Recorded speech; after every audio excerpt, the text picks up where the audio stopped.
Well, welcome to Community Corner. I'm Ryan Nicholas, along with my two friends here, and they are... My name is Aaron Connie Castle. Welcome to Community Corner. I'm DeWitt Taylor. Welcome to Community Corner. Today we welcome Mr. Jerry Wolffe, a strong advocate, a friend of those with disabilities. He writes a column, Oakland Press, called Voices of the Disabled. He is a strong advocate, a voice, the rights of those of all kinds of disabilities. He educates on the right and to educate to the higher levels of thought and content to those with challenges. Jerry himself presents a vigorous and strong pressure and willing to respect of those meant personally to him and those who read inspirational and inspiring articles. Gee, Ryan, thank you very much. Now, Mr. Wolffe, please tell us a little bit about your background growing up. Well, I was born with cerebral palsy, and I went to Leland Orthopedic School in Detroit.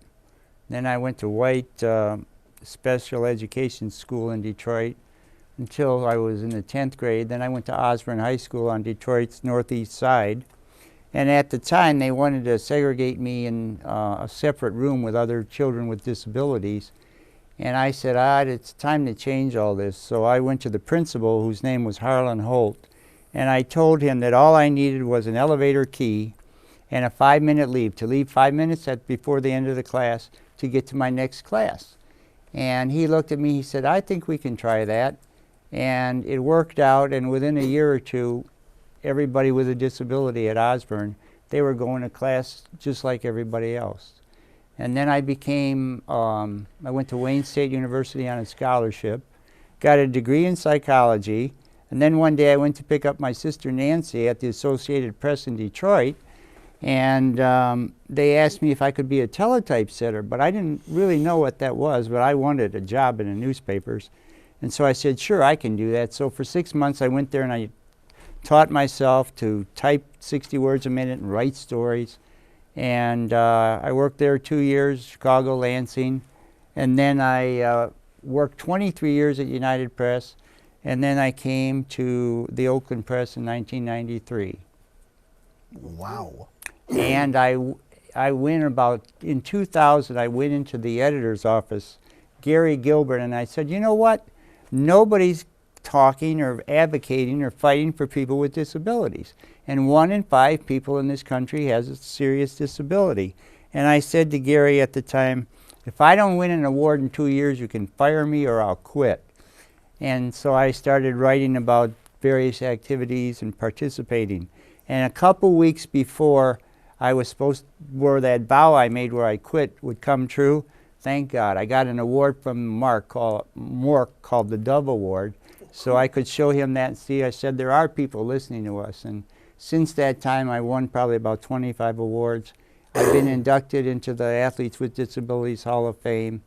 And I've just tried to be an honest, fair voice to show the ability of the disabled. Wow. Wow. Okay, that's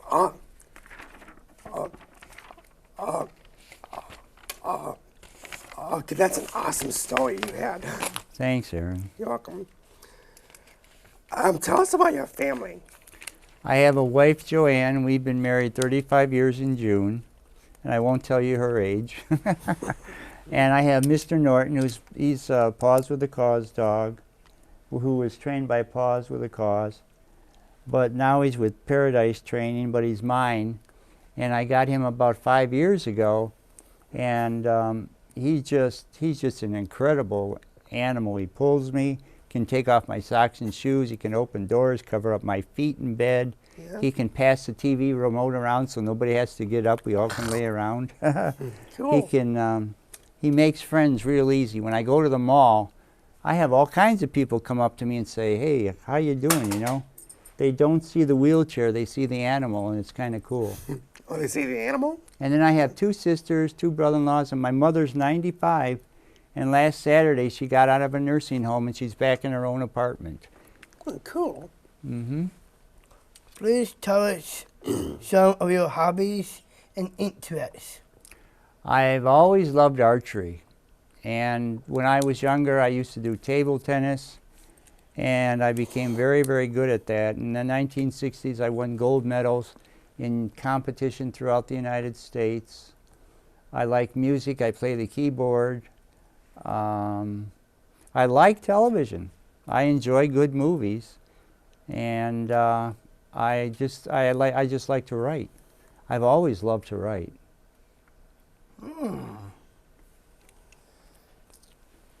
Mr. Wolffe, please tell us about your school studies. Well, let me see. I did study psychology, but I realized that most of the answers to mental illness aren't going to come from Freudian therapy, that they're going to come from the pharmaceutical industry. I think brain disease can be treated by medications. And so at that time I was studying psychology, but I was also working at the Associated Press. And I had the great honor, and I didn't even realize it at the time, it was July 20th, 1969, and I sent out the flash that it was one small step for a man, one giant leap for mankind, when we first landed on the moon, when the Eagle had landed on the moon. And so I continued going to college at night, and I worked at Associated Press during the day. Awesome. Wow. And then I've got master's degree training in business administration and accounting, finance and marketing. And basically I've used that to just try and make different investments.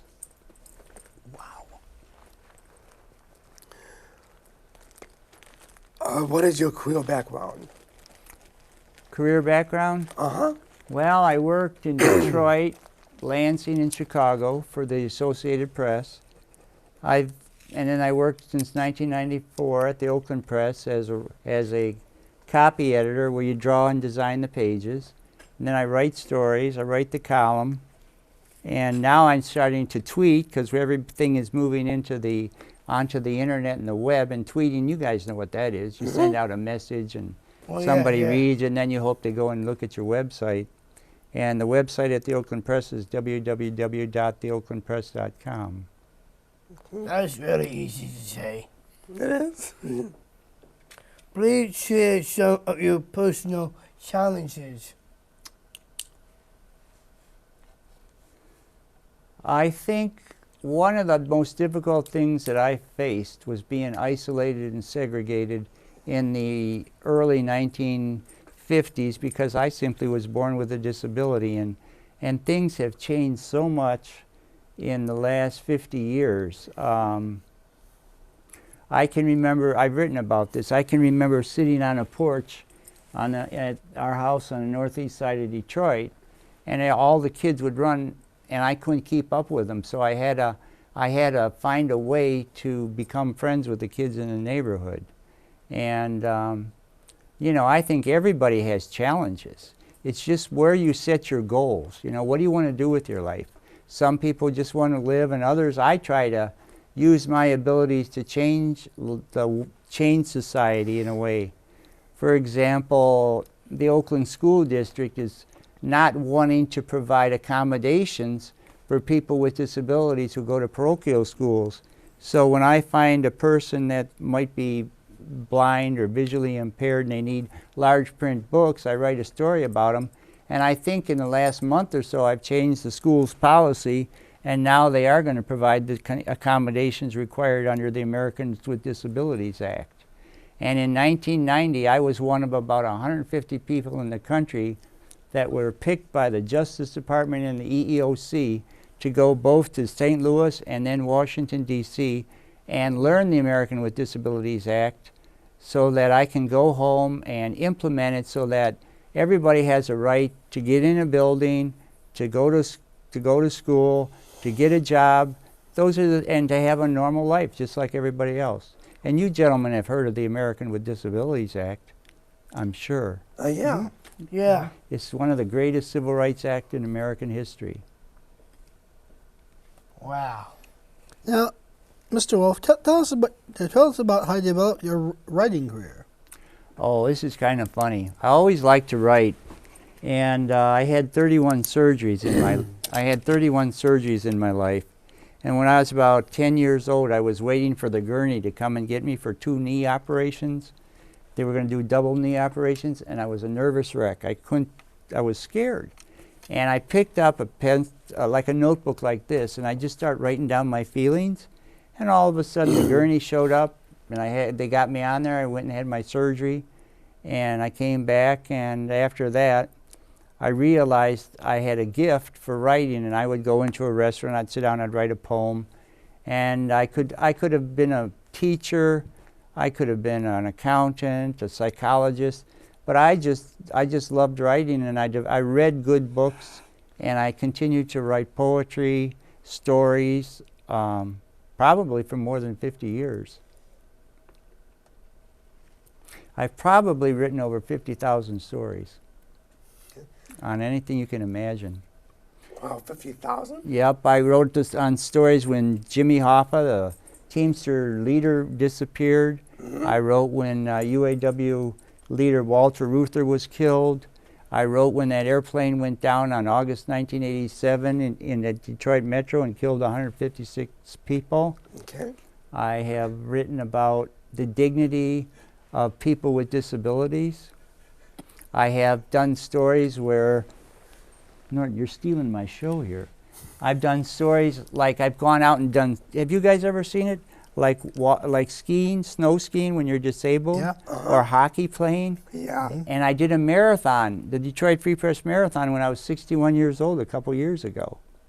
So I've had a blast doing all those things. I've always believed, and my dad always told me, you can do anything you set your mind to do. And you guys know that. Look at this, you got your TV Again, that's program. true.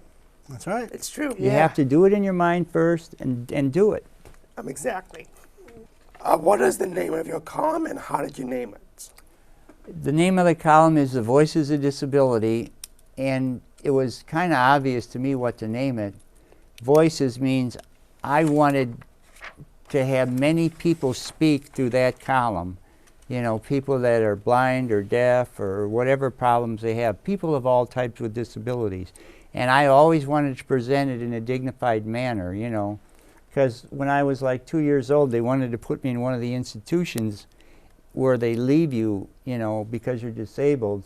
And my father told the doctor, he was full of bull, and he picked me up and he said, I'm taking Jerry home and I'm going to raise him normal.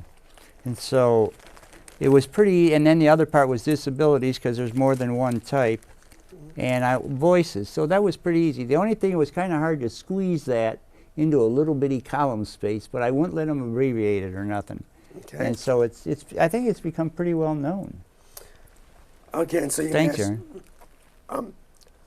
and so you managed to make it fit in that, and so you managed to make it fit in the tiny space you had. That's right. That's cool.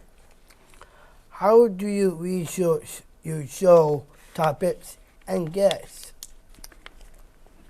Oh, sometimes people call me and they have a problem, and I try and give them an idea or solve it. Sometimes I go back into my childhood memories and I write about,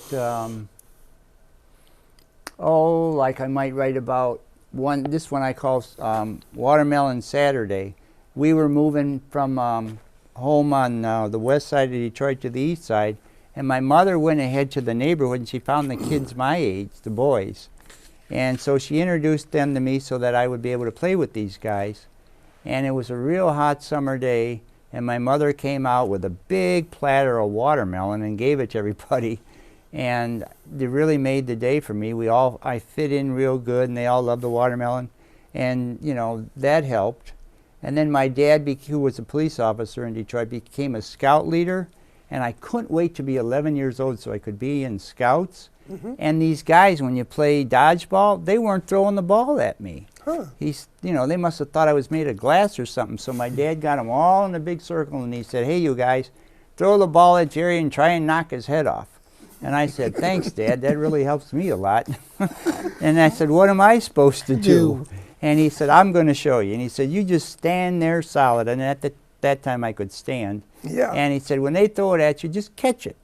And so I would, and we practiced in the backyard, you know, throwing baseballs, and Yeah. it was kind of reminds me of the Field of Dreams. And one of the greatest things I've ever been able to help accomplish is the Miracle League in Southfield. Uh-huh. I remember I went there to talk and try and get $250,000 from Walmart and Pepsi, and Walmart's pretty tight with their money. And so they said to me, would you like something to drink? And I said, sure, I'll have a Coke. And my goodness, Pepsi was the other company involved. So I said, oh, I love Pepsi. I'm a Pepsi generation guy, you know. Yeah, so am I. Yeah. And so I told him how I played baseball on Leland on the top of a tar-covered roof.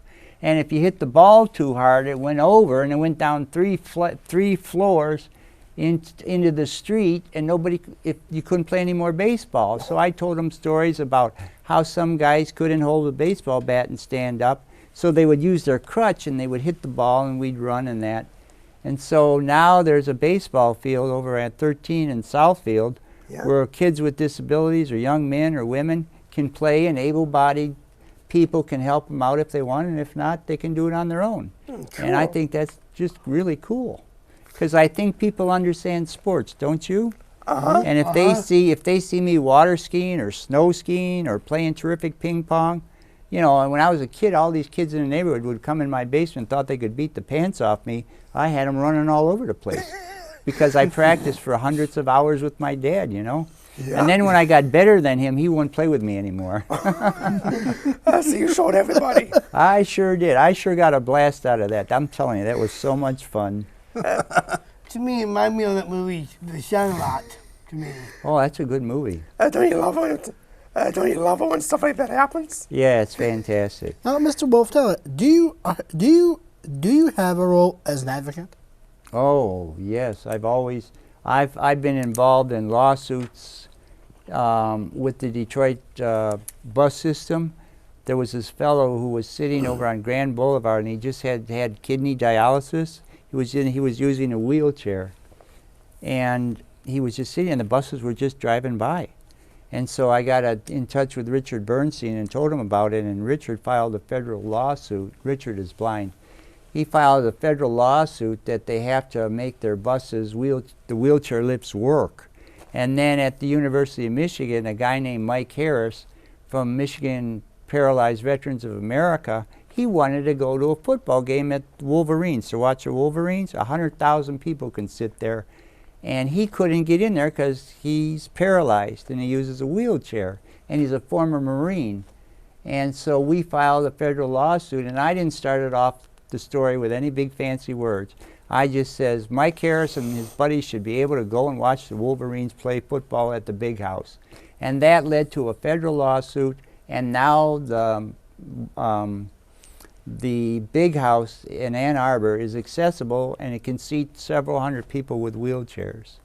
Cool. And I also went over to the Pontiac Silverdome while they were still in business and made them make $500,000 worth of changes in structure so that people with disabilities can go in there and see whatever's going on just like anybody else.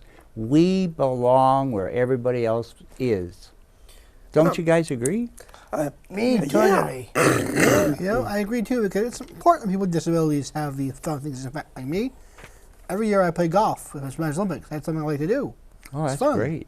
Because I'm learning how to play golf. I'm learning because my dad teaches me this, Ryan. You go slow and easy.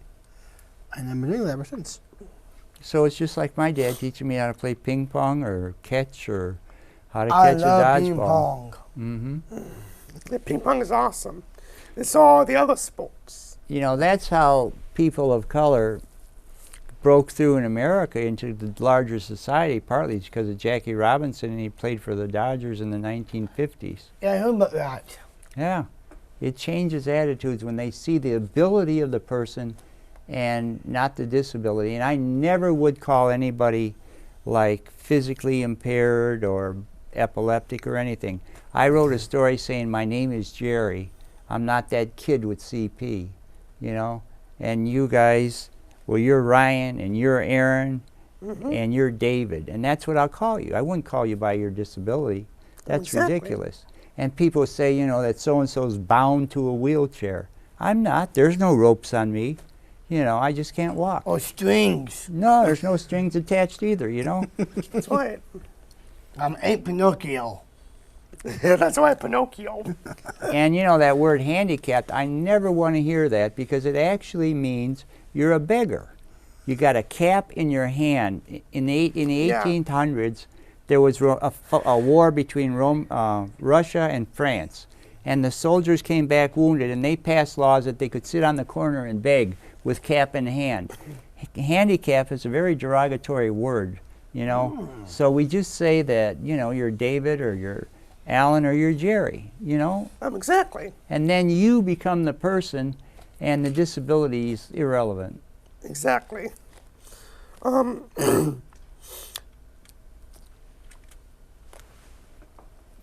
Do you speak to groups, and what are the topics? I speak about civil rights. Sometimes I teach people what their rights are. I speak about my life. I've spoke at University of Michigan, Wayne State, Oakland University, Macomb. I've spoken before 42 governors in one room. I've spoken before 2,000 or 3,000 people at a time. I've probably spoken before 50 to 60,000 people in the last 20 years. And I just want the message across that people with disabilities, if we are given the chance to produce like you guys and be productive and show what we can do, we could lift the society up a notch in evolution. We could become a better people, more productive, and that all people are, I really believe all people are God's children. And I've always said God doesn't make junk. You know, each one of us is precious. In fact, sometimes I think that I was born with a disability so that I would change, be a part of the change that was necessary. So the institutions come down. So you have a right to education. You have a right to drive. You have a right to get a job and get paid. You have a right to walk down the street with your girlfriend or your friend of yours or your dog. You know, the same civil rights as everybody else. Is speaking to the public a part of your business? Part of my business? Sometimes I get paid, and sometimes I do it free like today, because I just want to get the message across that being disabled is no different. That, listen, sooner or later, everybody that you know or we know, they're going to become disabled, either by age or injury. And so we're all temporarily able-bodied. And sometimes I use the word TABs, although I don't like that acronym, but we really are. You know, how many of you guys know somebody got in a car accident and they're paralyzed, or someone fell and they got injured, or they got a disease? I mean, it's just a matter of time before old age or something catches up to you. So we have to learn how to respect those that have some type of impairment. And I don't mean limitation, because I think our spirits have no limitation. Our souls, our hearts, our spirits, they're without limit. Exactly. Are you able to speak to those to counsel those with disabilities? Sometimes I do it. I have the degree in psychology, and I was offered a job by Michigan Rehab in '94 to be a counselor. But I chose to continue writing because I thought I could be more effective and reach more people. But a lot of times I get people that are very desperate because, you know, they might not have a home, they might not have a job, they just had a significant medical problem, and I just try to encourage them. I have counseled many people, and I pray when I do that to ask God to give me the right words so that I can help this person, you know, continue. Wow. One of my greatest friends named Kevin Deegan, he had cerebral palsy, and he raised money for Multiple Sclerosis Society. His one leg and arm worked, and the other part of his body was paralyzed. And he rode his hand cycle from Washington, D.C. to Los Angeles to raise money. He raised over $200,000.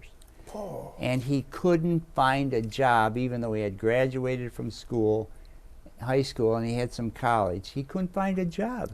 And he called me and said, Jerry, can you help me find a job? And I just couldn't do it. And I really felt terrible about that. Because, you know, his speech was a little bit not clear. So people assumed that he wasn't really intelligent. And this guy was really, really bright. And one day he just gave up. He did pass away about a year ago. But I'll never forget the courage he had, and how many hundreds of thousands of dollars he raised, and how society, some major company in this society, should have provided that gentleman a job. Don't you think so? Yes. How many people have the courage and endurance and strength to pedal a bike 5,000 miles? And he not only went 5,000 miles, he did this for 20 years of his life. And he's in the Hall of Fame with me. And I'm proud to be in that. Well, that's good. Oh, yeah.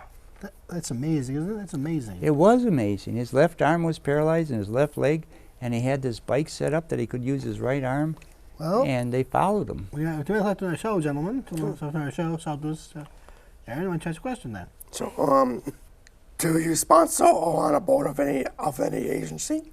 Oh, have I ever been on the board of directors of anything? Yeah. I've been on 5 of them. 5 of I'm them? on board. I was on the board of directors for the Center for Independent Living. Now, you know, you guys heard of that in Macomb, Oakland. I was on the board of directors of Chrysalis, which set up one of the first homes for people with disabilities who were in institutions where they came out like a group home. I'm on the board of directors now of Guggenheim Art Museum, where very famous and rich people and smart people from all over the country are going to go around the country to the 8 or 9 really big art museums and make them accessible to people with disabilities.